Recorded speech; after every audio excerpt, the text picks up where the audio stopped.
За 2026 оны үндэсний их баяр наадамд төрүүлэх бөхөөр олон нийт Завхан аймгийн Яруу сумын харьяад лав гэрлийг нэрлэж байна. За харин оноо чансааны үзүүлэлтээр залуу арслангууд илүү багамаа. За зарим иргэн төв цэнгэлдэх хүрээлэнд нутгийн бүхэн төрүүлнэ хэмээн үзэж их шиглэх дууга хүртэл бэлдээд эхэлжээ. Солон цэнхэртэй ангайгомийн хонгоронутаг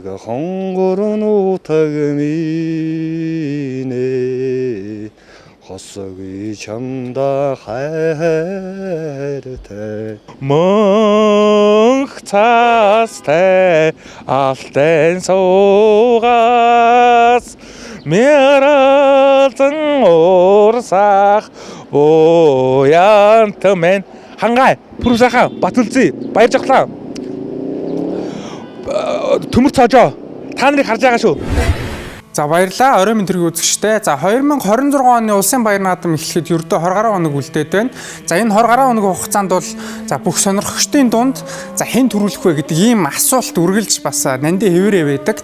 За би түүхэн бас яг энэ асуултыг үзэгч та бүхэндээ тавьж байна. За энэ жилийн бас өөрийнхөө төрүүлнэ гэж бодсон нутаг нугийнхаа бүхийг дэмжиж явдаг бүхийнхөө таамгийг бас яг энэ мэдээний дор үлдээгээрээ за бүх төрүүлэх хамгийн одоо харж олох зүйл бол бүхийн чансаа байдаг. За чансааны үзүүлэлтийг харуул Ховд аймгийн Арслан Баяр Жавхлан 2 дугаарт, Дундгой аймгийн Эрдэнэлээ сумын Арслан Амгалан Баатар, за 3 дугаарт Баян онгорын аймгийн Улсын Арслан Батмагнай, за 4 дугаарт Улсын зам Батүлзий, 5 дугаарт Орхон Баяр Хангай, Хөдөр Улга, за Арангай аймгийн Улсын зам Сүхбат Алтан цоож, Бян Ботгон, Даваа Очир, Лав гэрэл гэсэн ийм бүхчүүд чансааг тэргүүлж байна. За яг энэ чансааны үзүүлэлт бол за тухайн жилийн барилдаанд нэлээд нөлөөлдөг. Энэ чансааны өндөр байгаа бүхчүүд чансаанд өндөр тоотой за дээгүүр барьт байгаа бүхчүүд бол хөвчлэн улсын баяр наадамд дээгүүр барилддаг ийм түүхтэй. Тэгээд хүн үргэлжлүүлээд за яг бүхэн өргөнд тасралтгүй бүх үздэг за ийм үзэгч хоёр үзэгчтэй холбогдож бас мэдээллийг авсан.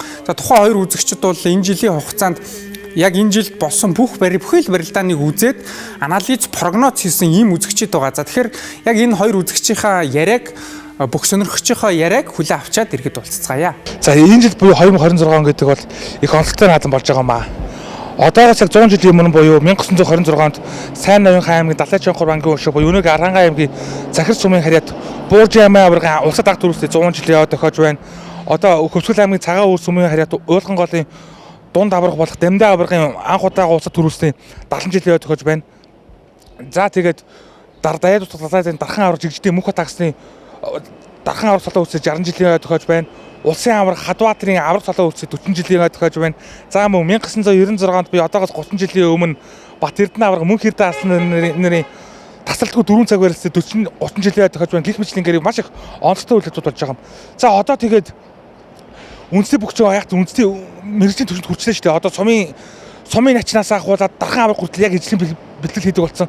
Яг тэр төрүүлэх гэдэг маш хэцүү байна. Гэхдээ хэд хэдэн таамаглууд батан хүсэж байгаа зүйл байна. За мэдээж нутгийнхаа аварга, оргийн хангай аваргыг төрүүлээсэй гэж хүсэж байна.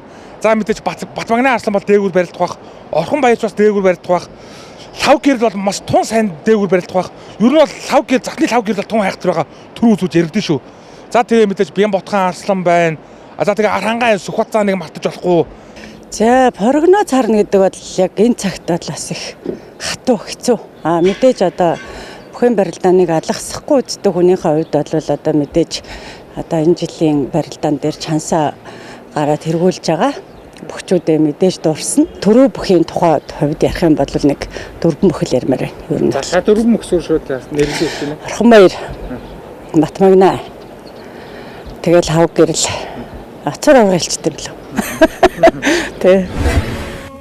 За бүх сонирхогчдын прогноз хийж харснаар бол за энэ жилийн шүгэн дөрөвт Завхан аймгийн харьяат Яруу сумын Мөнхтрийн Лав гэрэл, за Увс аймгийн Давс сумын харьяат Намсраа жавын Батцуур, за 3 дугаарт Сэлэнг аймгийн Цагаан нур сумын харьяат Орхон Баяр, за Баян онгорын аймгийн Жинс сумын харьяат Батмагнай дүрийг үлдэнэ гэсэн ийм зүйлийг ярьж байгаа. За энэ жил бол Завхан аймгийн Отгон тэнгэр харихны тахилга болсон. За тахилга болсон жилүүдэд бол завхны бүхчүүд өндөр даваанд гарч барилддаг гэсэн ийм уламжлалт бас иргэдийн хооронд ойлголт байдаг. За тэгэхээр энэ жилийн хувьд бол төв цэнгэлдэхэд завхан гол ихшгэлэх магадлал өндөртэй. За харин иргэдийн хувьд бол нутгийнхаа бүхийг аймгийг төрүүлнэ гэд яг өөрийнхөө аймгийн нөгөө нэг холбоотой дуугаа бас чийжлээд эхэлсэн байт юм байна. Бид хүмүүс гадуур явж иргэдээс санал бодлогыг сонсоод за энэ жил ямар бүх төрүүлэх вэ гэхэд бол ихэнх нь ер нь Баян-Онгор аймгийн Жинс цумын харьяат Батмагнайг төрүүлнэ гэсэн ийм мэдээллийг өгч байна. За мөн иргэдийнхаа бас бүхий таамгийг сонсоод иргэд болцгаая.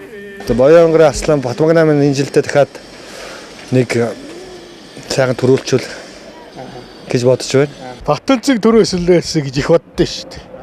Тэ? Ховд аймгийн Зүрх сумын харьяат Монгол улсын зам Хонгор нутгийн дэвжээ Батмагнайг төрүүлүүлэх байх оо. Тий аюу Арслангийн дараа. Та хэр их баярлсан? Йоо хэрэндээ баярлаад их хөцөл юм болж ил байна бурхан байна. За жилийн улсын баяр наадмаар улсын цол алхах бүгчүүд нэлээд хүлээлт үүсгдэг. За энэ жилийн хувьд бол энэ 6 бүх нэлээд хүлээлт үүсгэж байна. Аймгийн Арслан Алтан цоож, аймгийн Арслан Хүрлбаатар, аймгийн Арслан Амгаланбаатар, аймгийн Арслан Баасанжав, аймгийн Арслан Дорж Фалам, аймгийн Арслан Батцуур гэсэн энэ 6 бүхийг за улсын цолны болцол хангана гэсэн ийм иргэдийн бас хүлээлт байна. За нийтд нь за энэ зүйлийг ингээд дүгнээд ярахад за миний бас мөн хийсэн прогнозоор за энэ жилийн улсын баяр наадамд бол за оноо чансаа за мөн зааланд гарсан барилдаануудыг эргээд харахад за энэ жилийн барилдаанд бол улсын арслан орхон баяр бас төрүүлэх юм магадлалтай өндөртэй ингэж харагдаж байгаа юм а. Тэр үзэгчид та бүхэн маань үргэлжлүүлээд бас өөрийнхөө прогноз бас дүгнэлтүүдийг хийгээд өөрийнхөө бас таамгийг дэвшүүлэхийг хүсье.